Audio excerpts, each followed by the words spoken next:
Well, good afternoon, everybody, and thank you, Bodil, for joining me for afternoon tea today. Can. So, what was your childhood like? Very happy childhood, although my dad wasn't there for the first kind of 10 years. He was at sea, he was a merchant seaman, and I have, this is going to answer another one of your questions probably. I've got three brothers. I'm the eldest, three little brothers. So yes, a lot of the time it was spent kind of helping mum look after them as well. Although the youngest one is actually my baby brother, and he's 9 years younger than me. Yeah. So, from the first brother, how many years are between you? Just over a year between myself and that brother. Yeah, he's called the other brother. The middle one is called my favourite brother, and the little one is called my baby brother. You've always got to have one other brother or one other sister. That's fair. Yes, every family has. That's fair. So, did you enjoy school? On the whole, yes, I did. I suppose I liked being around people. I've always liked being around people. Not the kind of centre of attraction type of around people, but being able to join in with teams of people. I like working in teams, although I do have a tendency towards trying to lead them, I suppose. So you've definitely had the leadership skills then, yes. Even then. Yeah. Well, hopefully, yes. And here's my friend Lorraine coming on the call as well. Hello. Hi. Hi. So, I've left me tea in there now. Did you have any problems at school? I remember losing my school hat when I was in my first primary, and that really upset me.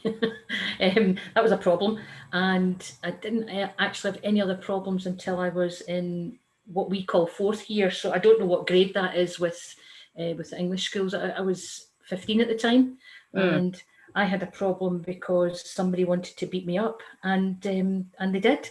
But that happens in schools.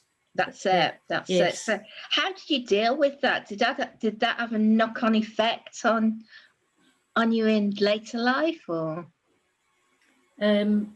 Probably only that I have learned mostly to stand up for myself. Although it took me a few years to figure that one out. Okay.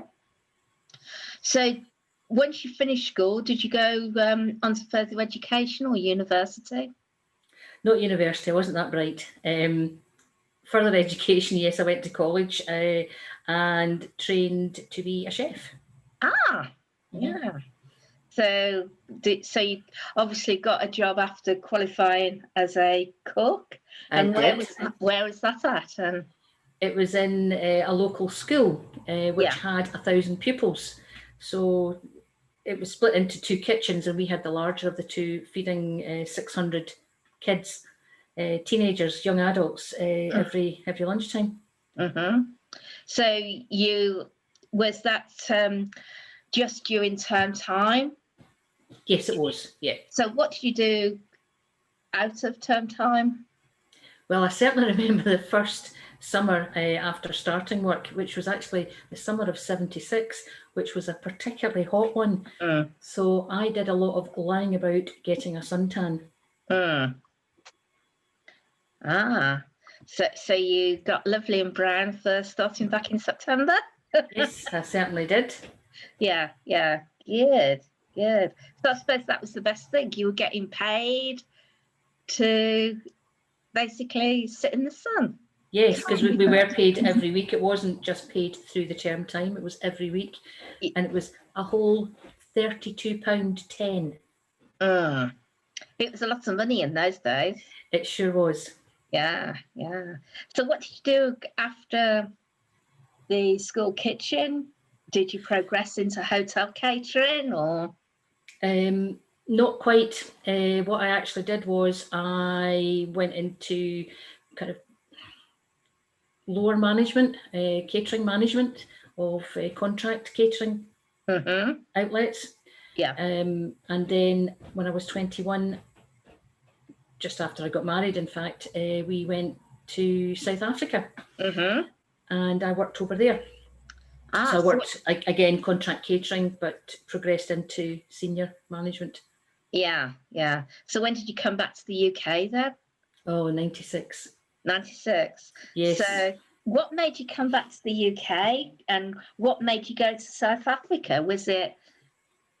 Well, going to South Africa back in 1980, it was, as I say, before my 22nd birthday. I'd only been married a year, and there was a lot of strikes here at the time. I can't remember exactly what was going on, but I remember my husband at the time was on a lot of different strikes, so there was a lot of downtime and, of course, very little money coming in. So there was an opportunity come up, and was like, why not? Why not? It's there, so do it. Yeah. So off we went, and yeah, I spent the first 5 years having children, and the rest of the time bringing them up on my own. Oh, on your own? Yes, I was only married 9 years. Oh dear. Yeah. So most of the time I was on my own, and yes, 3 daughters. So your mum had the sons, you had the daughters. Exactly. Yeah. So why did you come back to the UK then? Was a couple of different reasons, but I would say that the main one, it wasn't for me, because I had what I would have said was a really good lifestyle over there. I had a good job, I had a car, I had a lovely house, I had 3 lovely daughters. I was able to afford to put them through school, but I could see that there might be a bit of an issue when it came to university or further education, because that was a lot more expensive.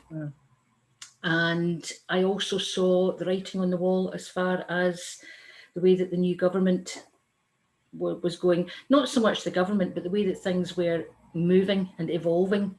There weren't going to be the jobs for white women going forward. And I have to say that white men were probably worse off than white women, but there weren't going to be the jobs going forward. So I just thought, well, the kids, they've got to finish their education, they've got to go out and do what they want to do in life. And that was the basis of my repatriating and bringing these 3 basically South African kids screaming and wailing back to the UK. So they're still in the UK now, or have they? No. Well, one of them's not. One of them, the middle one's actually in Australia. And the eldest is in the borders of Scotland. She's been there longer than she's been anywhere else. She actually moved there when she was 16, and she'll be 30, coming up in 38. So yeah, quite well. And then the wee one, my baby, who's, oh goodness, she's 35 this month. I've just realised she's 35 and she lives not far away. Good. Okay. So when did you decide to go self-employed? Was that when you got back from South Africa? No, I actually found that when I came back from South Africa, it was very, very difficult to get a job, and I was unemployed for a year, which was a horrible time. And I probably spent a lot of that year just trying to make sure that my kids were getting into not even the right crowds. I can't even say that, but they were getting an education, they were being looked after, they were okay. It was all about getting them settled into something which was completely alien to them. I did have a couple of jobs after that, some in the hotel industry, and eventually I went self-employed, or what I called going back to the tools with the knife and the chopping board, and started my own catering company at a local golf club. Oh yeah. So I called the business Golf Catering Consultants, and I've still got the whites with the logo on it. So yes, that was 4 years I did that. But in the 3rd year, I actually met Colin, who's my husband now. So I couldn't really do 70 hours a week working and build a relationship with someone. So I decided to go and work in a bank.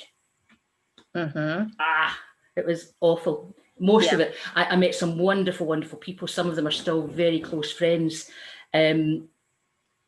However, most of the time, I really didn't enjoy it at all.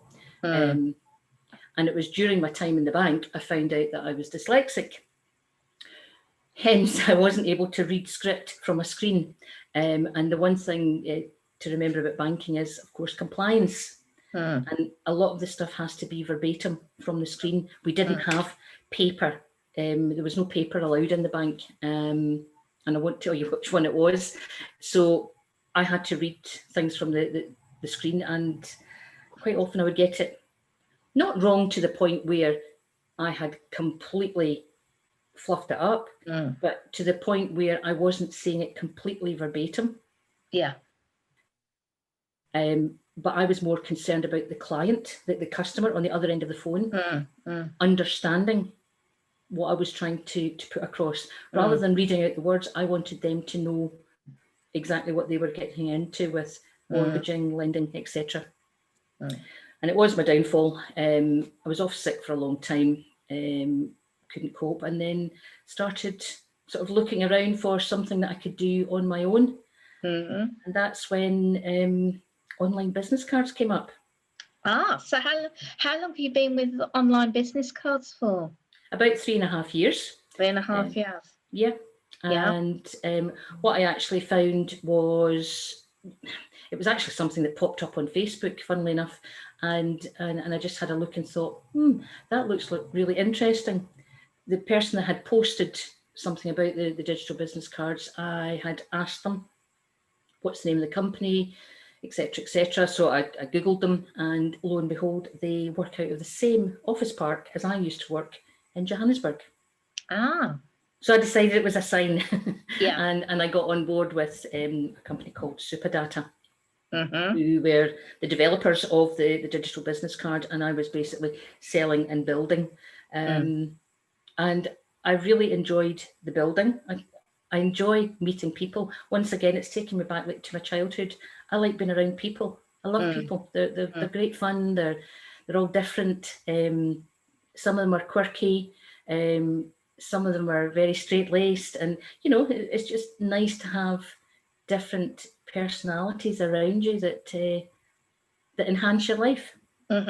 Okay, so with your online business cards, what's the difference between a conventional business card, because that's probably what people are going to ask, and an online business card? What's, how I can see how it being successful now at the moment, but what happens if we go back to meeting people in inverted commas proper networking, face-to-face networking?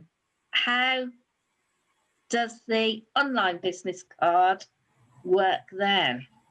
Well, the fact that I've been in it for 3.5 years kind of answers that question a wee bit there, Karen, because I was using my digital card long before COVID came around. And I found that I had bought at the start of my 3.5 years ago, at the start of coming into business on my own, I did have paper business cards, probably about 500. I think I've still got 250 left, because I never gave them out. I very seldom gave them out because I always had a digital card. Now, the thing is, it's always on your phone. So what have you always got in your hand? Your phone, always. And I don't think that it's going to die away because there's a vaccine or because we're doing face-to-face anymore, because not everybody wants to hand over a piece of paper, and you can't do it on a screen anyway. So the main thing is, though, only 1% of paper business cards actually end up in somebody's address book, Rolodex, CRM system, and that's a fact. You can find that on statisticbrain.com, and it will tell you that only 1% is actually ever retained by the person that has received it. Over the last 3.5 years, the type of analytics that we have been able to get from the card is that it's about 15-16% are actually retained by clients, customers, recipients, and passed on to others. So I might have a paper business card, and I'll say, oh, Karen, I'll tell you what, I'm going to pass this on to you. Chances are it'll be in the bin. Whereas if I send on a card on a device, you're going to get it, you're going to keep it. And I'll always be there on your phone. The whole thing about it is, though, it is also saving the rainforest. On 2 points here. So not using the paper that we would normally have used for printing cards, etc. And also, we plant a tree every time a card is sold. So how much are the cards if people were interested in having digital cards compared to conventional cards? Okay. Are they more expensive? I would say not really, and I'll tell you why I'm saying that is because, and I'm sure my friend Lorraine might back me up on this, you can have cheap cards and they're bendy and they're horrible paper and people actually don't like doing business. There's a statistic with this one as well. 36% of people won't do business with you if you've got a rubbishy looking card. So that one's going to go in the bin anyway. If you've got a really nice one, then yes, they are going to cost you a wee bit more. You know, they're going to be a nice smooth or velvety finish. And there's some super cards out there, printed cards. There really are. Some of the designs are amazing. But they still, only 1% is in an address book or a Rolodex. So the cost is not really the issue here. It's what you're getting on your digital card. So on a paper card, if you look at any paper card, you've got usually the logo, the person's name, their telephone number, maybe even a second number for a landline, an email address, a website, the physical address. That's the basics that you get. You get an awful lot more on a digital card. You've got all the links to social media. So they actually link directly to the social media. You can also phone me, text me, or email me directly from the card. You can share it on by the touch of a button and ping that on to somebody you think might require the service or the product that is on the card. It's got links to my website. It's got links to, as I said, social media. It's got PDFs on there. It can have a brochure on there, an e-brochure. You can update with special offers weekly if you really wanted to. There is space for a video. And there's also a gallery. And a QR code. So you could actually scan that QR code and you would have my card. I wouldn't even need to type it in the chat box at the side. You could actually just scan that. And of course, it's got location as well. If you wish to have location. And of course, the all-important button right at the bottom, it says, get your card now. So anybody can go into that card and order their own. So you're actually putting your brand in the client's hand 24/7. And how much does it cost to do that, if anybody's interested? Okay, so the retail price is actually 150 plus VAT. However, at the moment we have a third off, which is actually on the card, the little third off button, and you're going to get that for £99 plus VAT. So in actual fact, probably a wee bit cheaper than you would get a really good business card for. 500 business cards. And does that have to be renewed? You know, do you get so many uses of it, or is that for 12 months or 3 months? It's a 12-month. It is an annual price. You can, of course, do it monthly as well. However, it is 12 months you're still tied in for. But obviously, if you pay monthly, you're going to pay a wee bit more than the £99, because it has been split over those 12 months. Unlimited usage. You could send the card out. I actually know someone who became part of our reseller team, and he sent his card out 4,000 times on the first weekend that he had the card. It must have been raining that weekend because he had nothing else to do. Yeah. So yeah, he's actually shared out his card 4,000 times all in one weekend. Good grief. So I bet he must have got some business. He did. He actually did, yes. Yeah. And can you track on the card the amount of business you get from that? Do you know what I mean? You can. A bit like your website, that you can track who's contacted you in that month and etc. Yes, absolutely. So one of the USPs of the Go Paperless digital card is not just the fact that it's GDPR compliant, but also that you are tracking.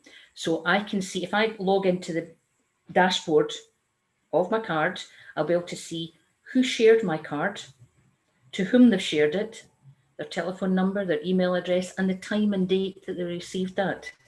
And that's because they've pressed the keep in touch or opt in button on the card. If they haven't pressed yes, keep in touch, then I don't get the information, which is absolutely fine, because then I'm GDPR compliant, am I? Because I'm not going to send them any marketing information without their express permission. Okay. So what do you put your success down to with the business cards? Is it luck, hard work, or something else? Probably hard work. Hard work. Yes. And building relationships, because I think it's very clear. Look, I've never really been in sales, certainly sales through service in the hospitality industry, and I suppose sales through service in banking, but I've never been a direct salesperson. So I just think that people buy from people. I've heard it often enough, but now I know that that's exactly what it is. So it's all about building the relationships. And there's no use in spamming somebody with, oh, you must get a digital business card.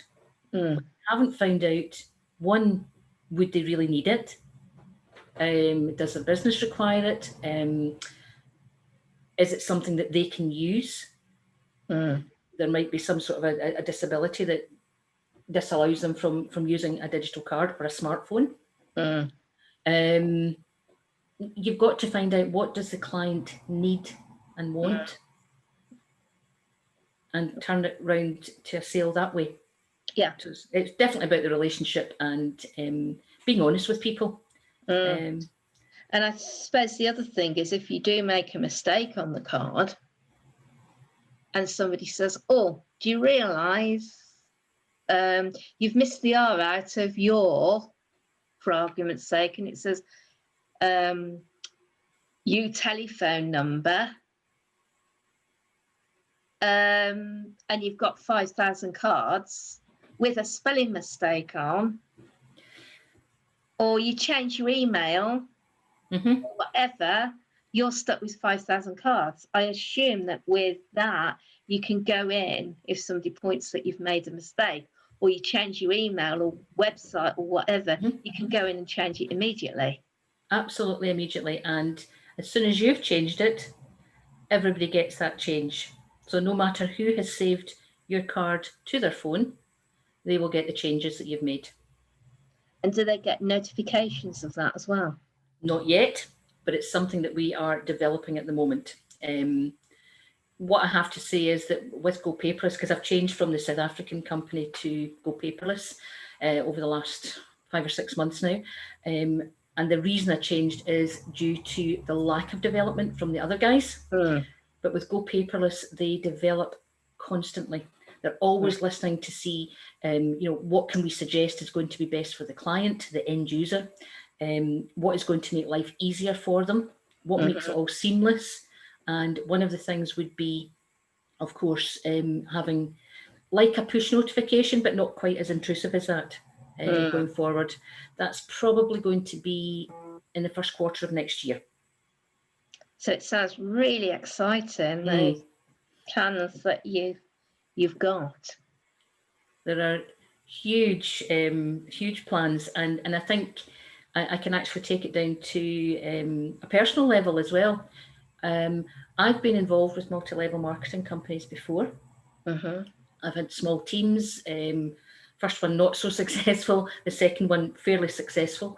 But this is also on a multi-level marketing business model. It's a fairly simple one as well. It's not an affiliate thing. It's not binary. It's a proper multi-level marketing. So what I've actually found is that within the last 4 or 5 months, I've been able to build up a team of over 60 people. So I know that there are 60 people out there that can potentially be selling the cards on my behalf, and helping, one, to save the planet with more trees, and of course helping the end user, the client, get more customers. So if somebody had a card and then somebody wanted to have a card for themselves, can they get it off? Do you have to pay extra to have them under you? Like, do you know what I mean? In conventional networking, you pay more, you sell it to the client, and then the client has to refer back to. The way that this works, if you were a reseller, yes, you are buying into the business because you need your tools, you need business cards. So you would have one as a reseller, and you would have the other one for your own business. So I've got a lot of people who work, let's just say, with an energy provider. So that's their main business, and they've got their Go Paperless reseller card as well. They have bought into the business, and yes, they also pay an annual fee, but the amount of marketing assets, tools that they have is phenomenal. And as I say, we're just developing all the time. So it's a really easy business to get into. It is only one product. It's not as if we're a company who have a range of 500 products or 20 or 30 services. It's one product. So it's actually quite easy to slot in beside other businesses. Especially if you're already in either print, web design. What I've actually found is that people who are involved with merchant services, utilities, as in commercial utilities, it fits very, very nicely in with their business as an add-on. So it's another stream of income that they have there. Okay. So how can the Virtual Afternoon Tea group help you? Is there anything that we can do to help you? Spread the word about digital business cards. Buy a digital business card, I suppose. Make the sale. No, it's actually more about the education side of things, so that people are aware that there is a digital business card out there that is compliant. It does track. It does more than the others do, and it's very, very effective and simple. So if anybody knows anybody that would want to be involved with this as a business, that's also a way that you can help. I would introduce them and see how it would look for them, how it would fit with them. And do they have to live in the UK, or is it an international business as well? It's international. If I look at the team that I have at the moment, there's quite a few in Australia, and one in Canada, one in the States, and at the moment I'm doing quite a lot of networking stateside, because that's the market that I would really like to tap into at the moment. I haven't looked at Europe yet, because then we're talking about all the different languages, etc. But maybe after the States, so Europe will be next. So you could basically go anywhere with it. Yes. Okay. So if you lived your life again, would there be anything you'd change? I would probably continue to do marathon running when I actually stopped running when I came to the UK in '96. I was doing marathons, half marathons.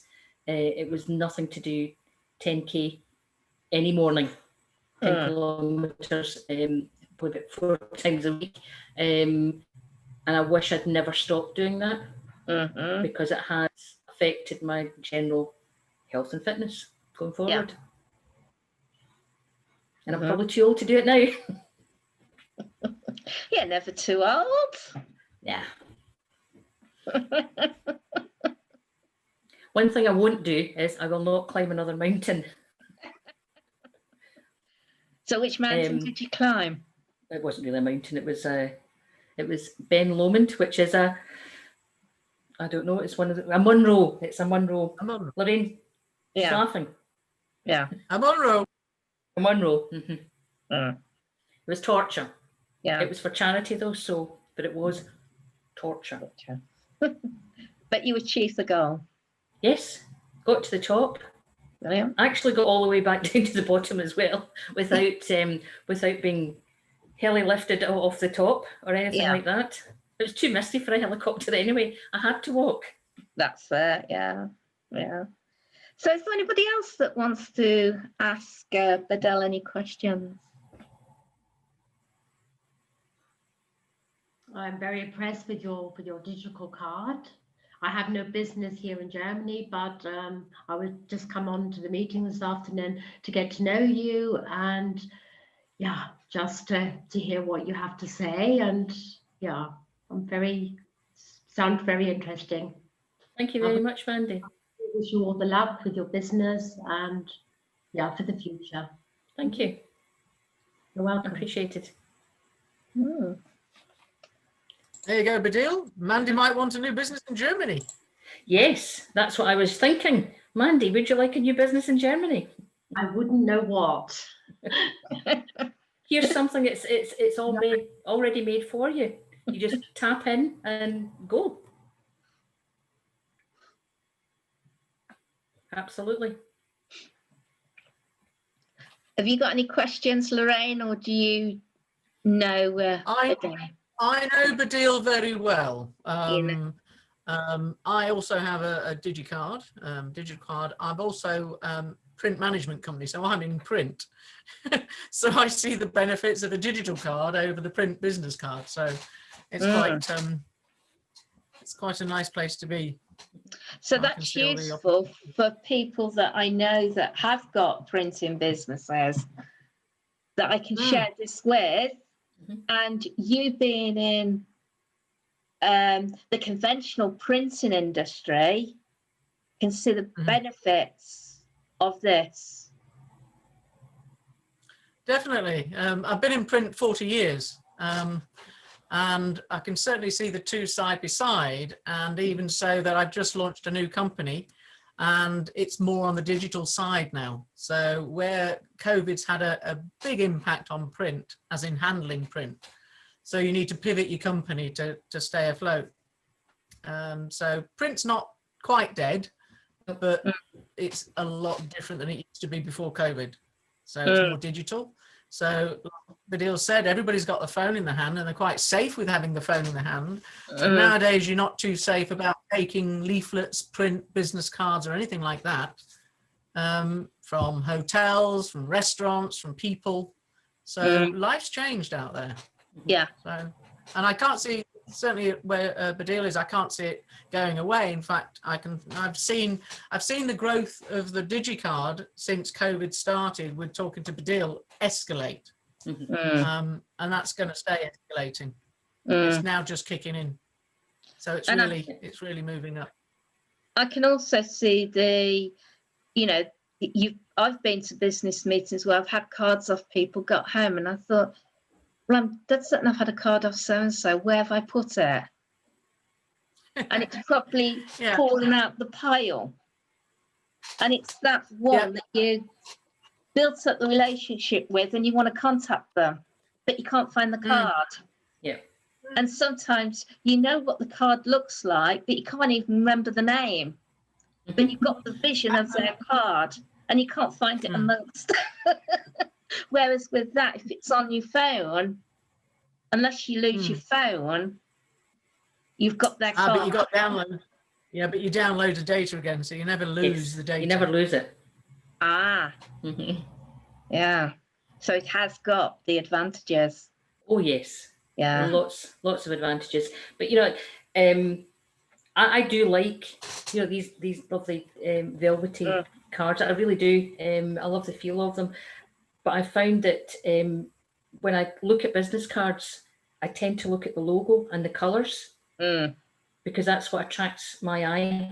Is the colours, and the first thing I'll be thinking is, okay, so how do I get that on this digital card? How's that going to look? Where's that going to go? I suppose it's really nice to have the ability to be a wee bit creative. I'm by no means an artist or a graphic designer or anything at all like that, but you get to look at things with a wee bit of a creative eye, which is nice. Yeah. And how long's the offer on, just in case people are thinking about it? It's on for another 6 weeks, as far as I am aware. So they've got 6 weeks to think, do I, don't I? Or to save up the money. Or they could go for the monthly option. If they don't want to be a reseller, if they're just wanting to be an end user of the card, then certainly go for the monthly fee, which is possibly better for people who are finding cash is a bit tight at the moment. But that would be like if you'd ordered cards, as in printed cards, that would almost be like you're paying it up over the year, even although you've got all the cards. So it's you've got the goods, you're paying for it on a monthly basis, so it does make it a bit easier. Yeah. So you said about the reseller. If they pay the 100, they can then be a reseller. No, slightly more expensive. It's normally $299 per annum because of everything that you get with it. But it's half price at the moment. It's $151.50, and you can become a reseller. Yeah. And obviously you get the training, you get all the marketing assets, etc.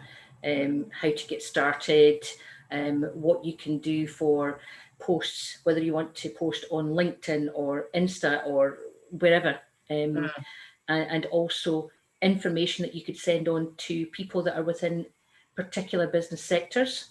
So I've got PDFs from Go Paperless, and they can be sent to people who are in finance, people who are working with charities, coaches. I'm just trying to think of the other ones. There's one that's got tradespeople on it. There's one for construction. So it just points out 6 bullet points. This is why you should be using a digital card. This is what it's going to do to your business by using digital. So we got all that stuff. That's and it. Me. You get me too. Yeah. Sounds very, very interesting. It's very exciting, I have to say. I'm really loving it. That's it. So what I will be doing is downloading this and putting it onto YouTube with your card that you sent me. Thank you very much. And thank you very much for taking part in my afternoon tea, Bodil. It's been lovely, and thank you for inviting me, Karen. Thank you for coming along, Mandy, and thank you to my dear friend Lorraine for joining us as well.